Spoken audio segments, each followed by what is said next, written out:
monde, bienvenue à Lire entre les lignes, un podcast où on parle de lecture. Je m'appelle Laurie et je suis votre hôte.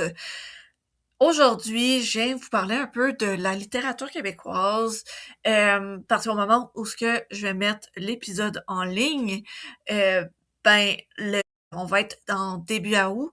Avec le 12 août, j'achète un roman québécois, un événement qui veut promouvoir la littérature québécoise.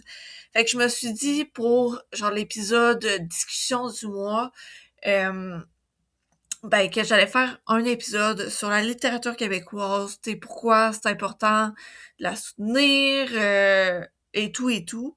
Donc, ben, c'est pas mal ça pour ce qui va arriver dans cet épisode-ci.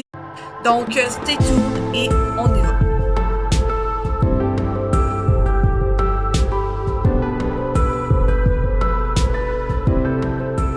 Donc, cette journée-là, ça a été un peu instauré par Patrice Cazot et Amélie Dupé en 2014 pour encourager les gens à se procurer un livre d'ici, pour mettre de l'avant l'industrie québécoise du livre et ben, créer vraiment une effervescence dans les librairies du Québec.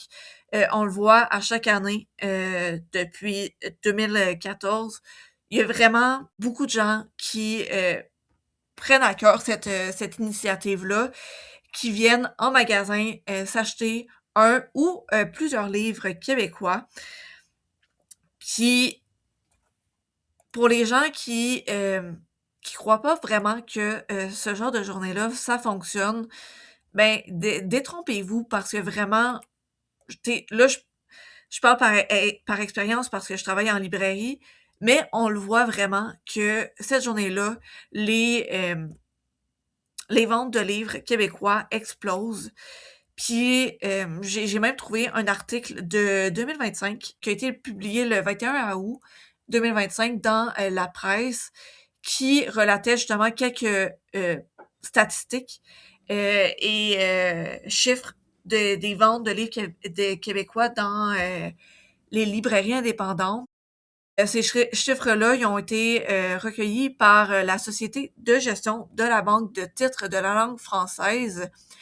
Et dans le fond, c'est par rapport aux 4 mardis précédents, le 12 août. Et premièrement, par rapport aux éditeurs québécois, leurs ventes ont explosé par 12 points que les 4 mardis précédents. Ce qui est quand même fou. Fait que, c'est par exemple que genre, les 4 mardis précédents, les gens achètent pour 10 en moyenne. Ben, faites fois 12,5, puis le 12 août, c'était ça les ventes, tu sais. Là, j'ai vraiment minimisé les ventes, mais quand même. Après ça, pour les livres vendus en fiction dans les librairies indépendantes, ben, il y a 85% de ceux-ci qui venaient d'éditeurs québécois. Donc, plus que le trois quarts des livres de fiction euh, vendus cette journée-là étaient d'éditeurs québécois. Oui, ça peut être d'auteurs, d'autrices étrangers, mais c'est pour soutenir les maisons d'édition québécois. Puis maintenant, plus pour vraiment les auteurs, autrices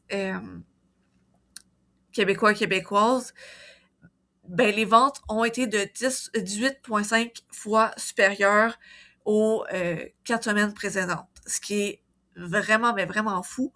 Puis pour les BD, on multiplie les ventes par 9 cette journée-là, et pour le livre jeunesse par 6,5. Puis c'est vraiment pas juste dans les grands centres urbains comme Montréal ou Québec, mais vraiment dans les régions aussi. Fait que vraiment, tu sais, c'est vraiment à travers le Québec, vraiment partout. Fait que, tu sais, on voit qu'il y a vraiment un intérêt à soutenir la littérature québécoise. Les gens veulent le faire, mais je tiens quand même à mettre un petit bémol parce que j'ai conscience que, ben, les temps, ces dernières, disons dans les dernières années, c'est quand même difficile. On n'a pas nécessairement l'argent pour toujours dépenser euh, pour des livres. Cette journée-là, allez aussi emprunter des livres à la bibliothèque, des livres québécois. Euh, Puis vous vous dites, ah ben, tu sais, les abonnements à la bibliothèque, souvent c'est gratuit, fait que ça va rien changer pour les auteurs. Mais en fait, non, ça change de quoi? Parce que quand vous empruntez des livres dans des bibliothèques, ça montre à la bibliothèque que ces livres-là sont lus, les gens sont intéressés par ces livres-là. Fait que, tu sais, je connais plus ou moins la façon de faire des bibliothèques, mais de ce que je sais, dans le fond, pour les livres, ben, tu sais, les bibliothèques, à un certain moment, faut qu'ils se débarrassent de leurs livres pour faire de la place pour les nouveaux titres. Puis, ben, les livres qui se débarrassent, ben, c'est ceux qui sont le moins empruntés ou qui sont plus empruntés. Fait que déjà, de base, si vous empruntez des livres d'auteurs, d'autrices québécoises, que vous montrez votre intérêt pour ces livres-là, ben, déjà de base, les bibliothèques vont prioriser d'autres livres euh, qui sont moins lus pour s'en débarrasser avant d'aller vers les livres québécois que vous empruntez. Fait que déjà là, même si les auteurs pour ça sont pas payés, ben déjà l'achat du livre a été fait, ils ont été payés pour ça. Puis aussi, quand vous lisez un livre québécois, ben tu sais, par exemple, pour ceux qui lisent dans les transports en commun, ben les gens, ils voient le livre, ils se disent, ah, ça a l'air bon, ils vont voir, ils vont peut-être pour se l'acheter, peut-être pour se l'emprunter. Fait que tu sais, ça fait de la promotion de cette façon-là. Quand vous lisez dans vos pauses au travail, quand vous allez lire dans un parc, peu importe ce que vous lisez, ben ça fait une promotion d'une façon ou d'une autre. Mais aussi, les auteurs, il y a une façon qui peuvent être énumérés à chaque année. Dans le fond, il y a le programme du droit de prêt public. C'est une initiative du Conseil des arts du Canada euh, qui, à chaque fois, le, les auteurs pour la présence physique des livres dans des bibliothèques. Tu sais, là, les informations que j'ai trouvées, c'est via Google et j'y vais selon ce que j'en comprends. Dans le fond, ben, c'est pas tant le nombre de que le livre a été emprunté, le nombre de fois que le livre a été emprunté, mais plutôt sur la présence, c'est ça, du livre dans les bibliothèques. Fait que, de ce que j'ai compris, à chaque année, il va y avoir 8 bibliothèques de choisies pour faire l'échantillonnage. Fait que, puis après ça, ils vont, par exemple, je prends Marie-Christine Chartier, parce que ben, elle a plusieurs livres. Fait que, dans le fond, ce qu'ils vont faire, c'est, OK, premier, ils vont prendre un livre. Par exemple, l'allégorie des truites arc-en-ciel.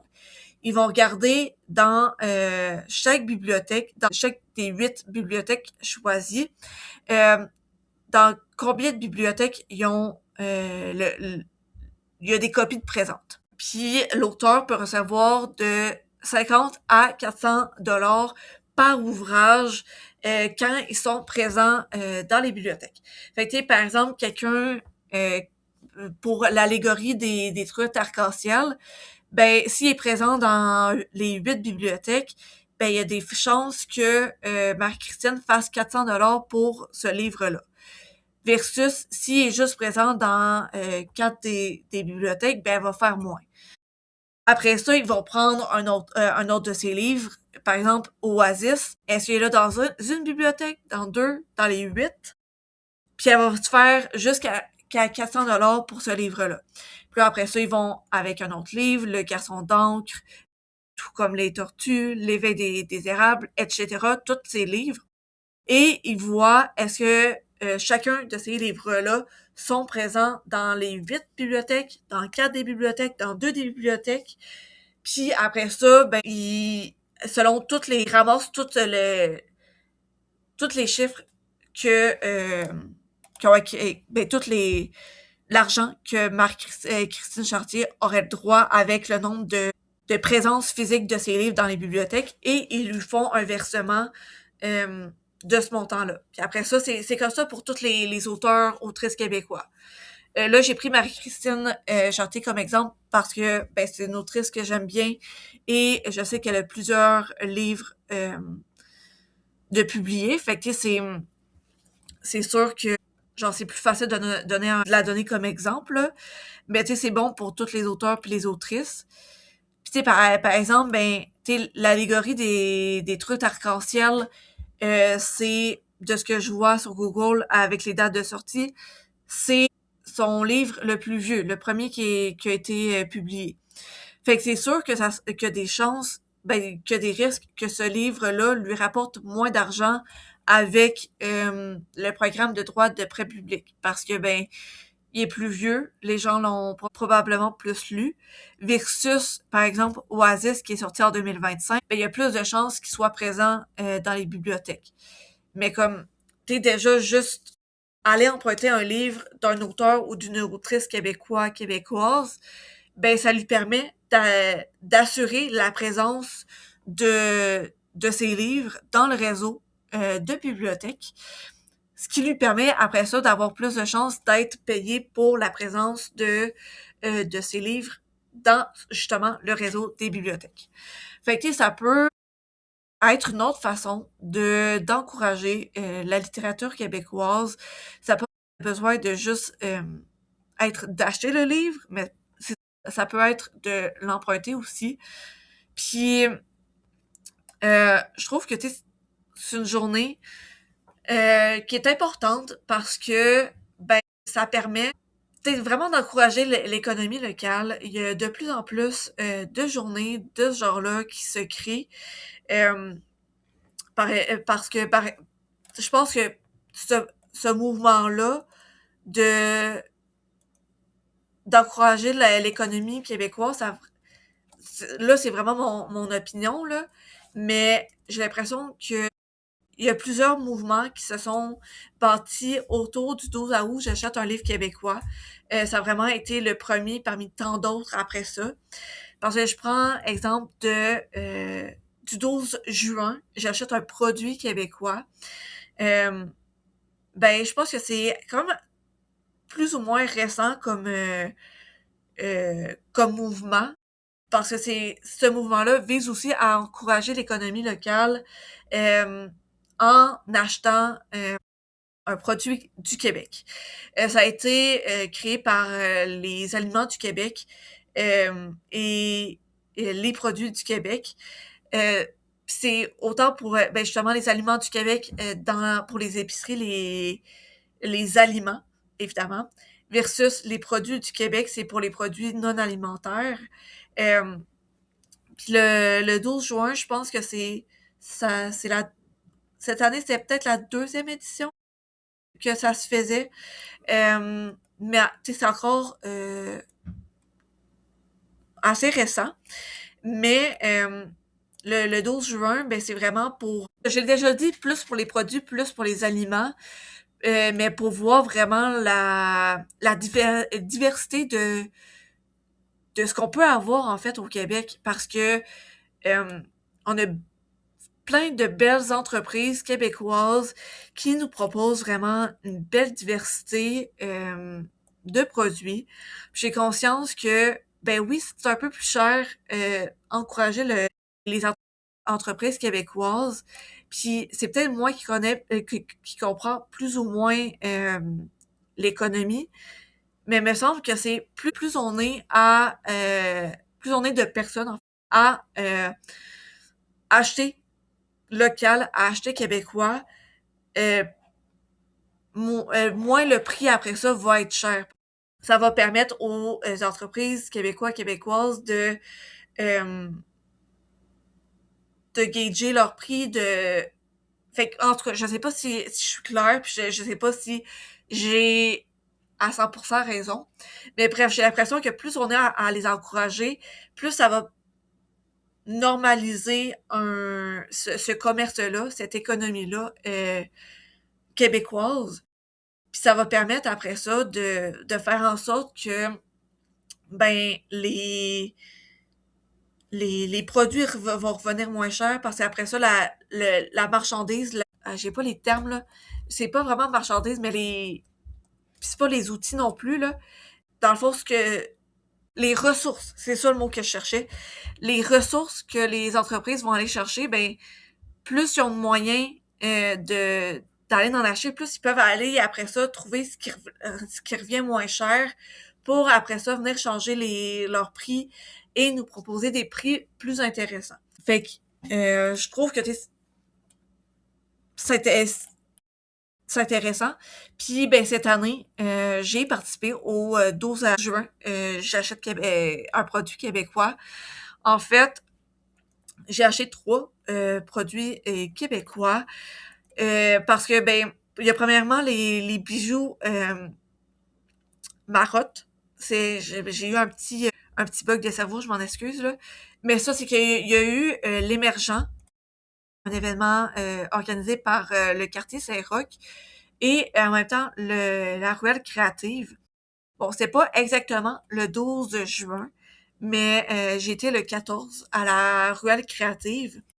Puis je me suis acheté ben, des nouveaux des dans le fond la bijouterie Marotte propose ben des des ornements pour les bijoux. Ça c'est des elle propose d'acheter entre les tu sais par exemple moi je m'étais déjà acheté les des boucles d'oreilles.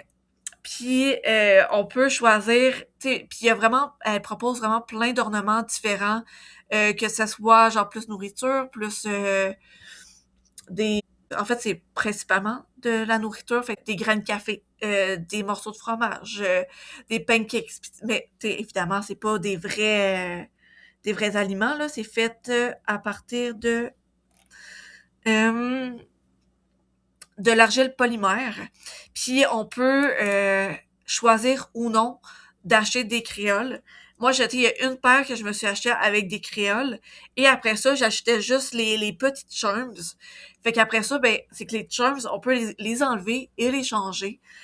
Fait que ça, je trouve ça cool. Ça, tu sais, je porte pas beaucoup de bijoux de façon générale, mais j'aime ça. Des petits bijoux de même, c'est vraiment pas gros. Après ça, il y a aussi le j'ai encouragé aussi Caperositagri, qui est c'est une artiste qui fait des illustrations, de la papeterie et des articles du quotidien.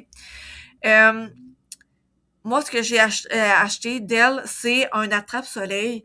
Dans le fond, on met ça sur sa fenêtre, une fenêtre qui a de qui reçoit de la lumière et ça va venir créer genre un bel arc-en-ciel dans notre chez soi. Moi, j'ai essayé de voir une autre journée sur une autre de mes fenêtres. Moi, c'est là où ce qu'elle est, c'est un peu plus le matin, mais c'est assez subtil. Puis j'ai essayé de le mettre sur une autre fenêtre où qui reçoit plus la lumière de la fin de journée pour revenir. Puis je trouve que c'est cool ce genre d'item-là. C'est pas nécessaire en soi, mais dans la trappe soleil, elle a fait un petit design. Fait que ça fait une décoration de fenêtre. Et en même temps, je trouve que c'est le fun parce que ça vient créer un peu un jeu de lumière dans l'appartement. Puis c'est moi, j'habite dans un demi-sous-sol. C'est parfois assez sombre. Euh, Puis je trouve que ce genre de petite décoration-là, ça permet de venir un peu illuminer mon appartement pendant genre une petite heure ou deux. Puis après ça, la troisième entreprise que j'ai encouragée, c'est Bourrasque, qui fait des soins cosmétiques. Puis c'est une sorte de... ce que j'ai acheté, c'est une petite bouteille de avec une petite roulette, puis avec un petit liquide à l'intérieur qu'on met autour des yeux. C'est un petit liquide froid qui vient aider le matin à venir dégonfler un peu les cernes. Puis il y a une odeur de fruité qui est vraiment le fun. Et moi, tu sais, quand même des grosses cernes. Ça vient un peu aider ça. Bref, tout ça pour dire, ce genre d'événement-là, justement, tu sais, j'ai participé cette année. ça m'a permis vraiment de faire comme, OK, ben là, je veux découvrir des nouvelles entreprises québécoises. Qui est-ce que je pourrais encourager? Ça me permet de chercher des événements. Justement, la Ruelle Créative, c'est un événement que je ne connaissais pas. Ils font des événements 2 fois par année. Justement, ben là, il y en avait un pour le 12. Ben, en fait, c'est 2 semaines, il me semble, la Ruelle Créative pour le printemps. Ça, c'est du 3 au 14 juin, puis ça tombait très bien avec justement le 12 juin, j'achète un produit québécois. Puis il me semble que de ce que j'avais vu, il y en avait un autre, un événement, une sorte de pop-up ruelle créative un peu avant Noël. Fait que tu sais, pour des cadeaux de Noël. Fait que je trouve ça le fun pour ça. Encore une fois, tout ça pour dire, je trouve que, du moins pour moi, ça m'aide à comme, OK, je prends une journée, je prends un moment pour aller encourager. Puis là, après ça, ces 3 entreprises-là québécoises, et les produits que j'ai découverts, ça me donne envie d'en acheter d'autres, puis de tester d'autres affaires, de les recommander à d'autres personnes. Euh, Fait que ça, je trouve ça le fun. Puis pour faire un lien avec la littérature québécoise, ben c'est un peu la même affaire. Là, ça fait depuis 2014 quand même que le 12 août, j'achète un roman québécois. Ça s'est vraiment implanté au Québec. Puis vraiment, je vous le jure, là, euh, on le remarque en librairie, cet événement-là. On le voit que les gens ils viennent pour ça. Puis, tu sais, je le spécifie sur les... C'est même rendu vraiment un événement commercial, là. Parce que je prends l'exemple du site des libraires ou du site de Renaud-Bré d'Archambault, puis ben ça, les libraires, les librairies indépendantes. Sur leurs 3 sites, chacun leur site, il y a toujours un, une place où ce qu'ils mettent en promotion cette journée-là.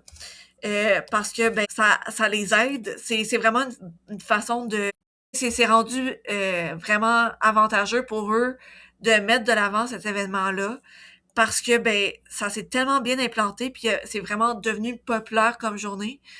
Fait que si même les grosses compagnies sont prêtes à faire un onglet spécifique pour le 12 août, c'est que je trouve que c'est un peu une preuve que cette journée-là s'est bien implantée dans l'économie des librairies au Québec, que ce soit les les grosses libraires que les librairies indépendantes. Fait que, tu sais, je trouve que ça prouve que ce genre de journée-là, ben, ça a eu sa place. Puis je prends aussi un petit 2 minutes pour parler du prix des libraires du Québec, que je trouve que c'est une autre belle façon de promouvoir la littérature québécoise parce que c'est un prix qui souligne en fait évidemment la littérature québécoise, qui en fait la promotion et qui joue, et je cite justement le site du prix des libraires, qui a un rôle important de reconnaissance de la littérature québécoise. Et puis je suis totalement d'accord parce que justement, quand on le voit aussi ça en librairie, les livres qui ont gagné un prix, le prix de leur catégorie, ben directement après qu'ils aient reçu leur prix, on voit des gens affluer en librairie pour demander ces prix-là. Ces livres-là qui ont reçu le prix. Fait que ça paraît, ça vient vraiment promouvoir la lecture québécoise, les livres québécois. Euh, Fait que vraiment, je trouve ça important d'encourager la littérature québécoise, de participer à ce genre d'événement-là, parce que ben, ça a vraiment une répercussion sur la littérature québécoise.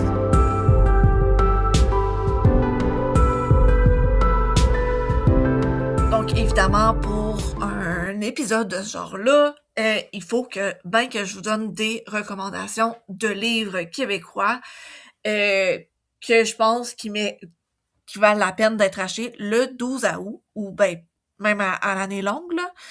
Mais pour le 12 août, si jamais vous voulez des recommandations, je vous en donne quelques-unes. Donc, premièrement, il y a ben là, c'est plus une maison d'édition, mais c'est les éditions Kéros. Parce que, ben, bon, j'admets, je les ai pas encore tous lus. En fait, j'en ai... La majorité, je les ai pas encore tous lus, mais pour ceux que j'ai lus, je les ai vraiment beaucoup, beaucoup aimés. Donc, j'ai lu Là où les détours m'emportent de Rachel Lucie, que j'ai vraiment adoré. Mon bonheur sans toi de Vicky Poulain. J'ai lu aussi L'esquisse de nous de Christine Laramé et Tomber sous son charme et sous le sapin de Tamara Baliana. Donc ces deux derniers-là, c'est des formats poches de Kéros et qui c'est des romans de Noël que j'ai aussi beaucoup aimé. Puis ce que j'aime chez les éditions Kéros, c'est que c'est de la green romance. Donc c'est de la romance saine où ce que les personnages vont s'améliorer puis qui veulent justement ils veulent s'améliorer, c'est ça, c'est bref, c'est des relations saines. Puis je suis en train de lire aussi Tous nos instants, lecture que j'apprécie beaucoup aussi. Aussi, ben, je parlais de Rachel Lucie. J'ai aussi lu le premier tome, Luna Alpha, qui fait partie de sa série, de sa trilogie, en fait, La Lune hurlante, publiée chez les éditions Luzerne Rousse. C'est un roman de fantasy qui implique des loups-garous et des sorcières aussi. Pour l'instant, j'ai juste lu le premier de cette série-là, mais j'ai beaucoup aimé. Bref, j'ai beaucoup aimé. Je fais plus un je vous recommande des plus. Hey, j'ai de la difficulté aujourd'hui là. Je vous recommande des livres de façon quand même rapide. Je vais pas tous vous dire si ça parle de quoi, mais un peu plus leur genre et tout là. Mais sinon, ben je parlais tantôt de Marie-Christine Chartier. Évidemment, je vous recommande ses livres. Il y en a juste deux que j'ai pas encore lu d'elle. Tous les autres, je les ai lus et je trouve qu'elle a vraiment une belle plume, elle a vraiment un don avec les mots, là. Vraiment, chacune de ses histoires, je les trouve touchantes, je les trouve belles. Dans les romans historiques, il y a Sonia Alain qui en fait des bons. J'ai pas encore lu de ces romans historiques de fiction, ben, tu sais, de plus fiction. J'ai lu son livre sur Cléopâtre et j'ai vraiment trouvé ça intéressant comme livre. J'ai aussi son livre sur Henri IV, un des Henri, là. Je suis en train de vérifier sur c'est sur quel Henri. Ben c'est le bourreau des cœurs.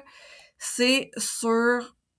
Ok, ça dit pas plus d'informations. Je vais passer via Google à la place. Parce que ça, c'est... Henri VIII. Ça, c'est sur Henri VIII. Je l'ai pas encore lu, mais il faudrait que je le lise éventuellement. Sonia, elle a fait quand même plusieurs... genre, elle a fait celui-là sur Henri VIII et celui sur Cléopâtre. Mais elle a aussi fait des romans de fiction historique. Et je sais qu'elle est quand même très appréciée pour ce genre de roman-là. Il y a Julie Rivard aussi, qui a écrit... Ben, Julie Rivard, en fait, elle a fait plusieurs livres de différents styles. Il y a sa série L'affaire quelque chose. Elle a fait l'affaire Beck, l'affaire Leanne Cohen, l'affaire Lily et l'affaire euh, Chanel Fitch. Fait que c'est une série qui se suit de romans policiers. Il y a le clan, une duologie que c'est plus sur le monde de la mafia, c'est ça. Euh, il y a le cinquième balcon qu'elle a écrit. Moi, le livre que j'ai lu d'elle, c'est Retro Love, que j'ai vraiment aimé. Parce que ça se passe à Québec, dans Limoilou.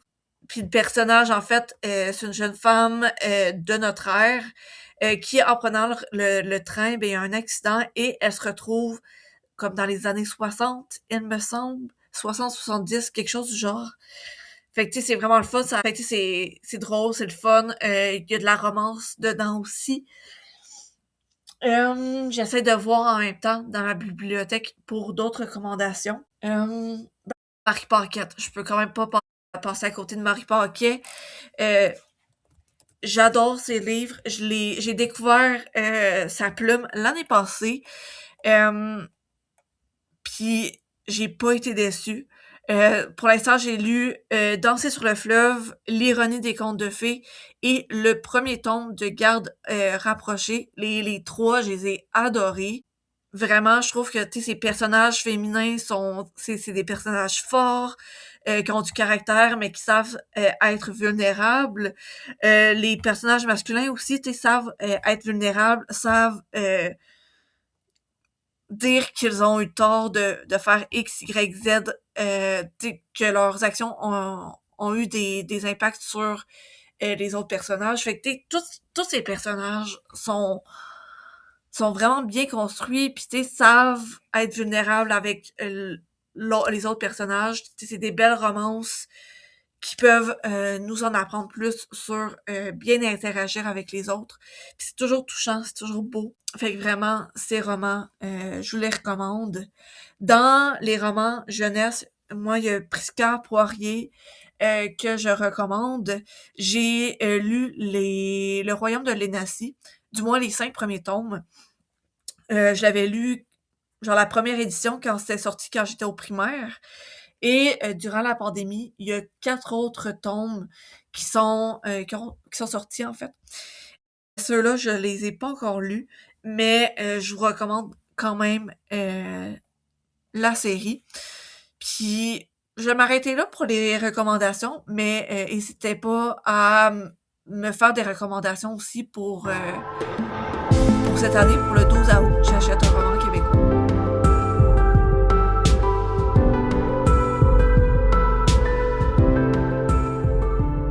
Donc, c'est tout pour l'épisode d'aujourd'hui. N'hésitez pas, premièrement, à me dire en commentaire des recommandations de livres québécois que tout le monde devrait acheter pour le 12 août. J'achète un livre québécois. On se rappellera, c'est une journée importante pour l'industrie du livre québécois. Parce qu'à chaque année, c'est vraiment rendu un événement important à chaque année où les auteurs et autrices québécois, québécoises se font de plus en plus connaître. Et fait que ce soit tu sais, vous n'êtes pas obligé d'acheter un livre, mais déjà, juste en faisant des recommandations, en parlant autour de vous de cet événement-là, en parlant autour de vous d'auteurs, d'autrices québécois et québécoises, et ce, à l'année longue, déjà là, vous faites une différence. Et aussi, ben, n'hésitez pas à aller emprunter des romans québécois à la bibliothèque. Ça fait aussi la différence. Sinon, n'hésitez pas à vous abonner sur YouTube ou sur Spotify. N'hésitez pas non plus à liker et à laisser un review sur Spotify du podcast. Sinon, ben, on se retrouve dans le prochain épisode. À la prochaine!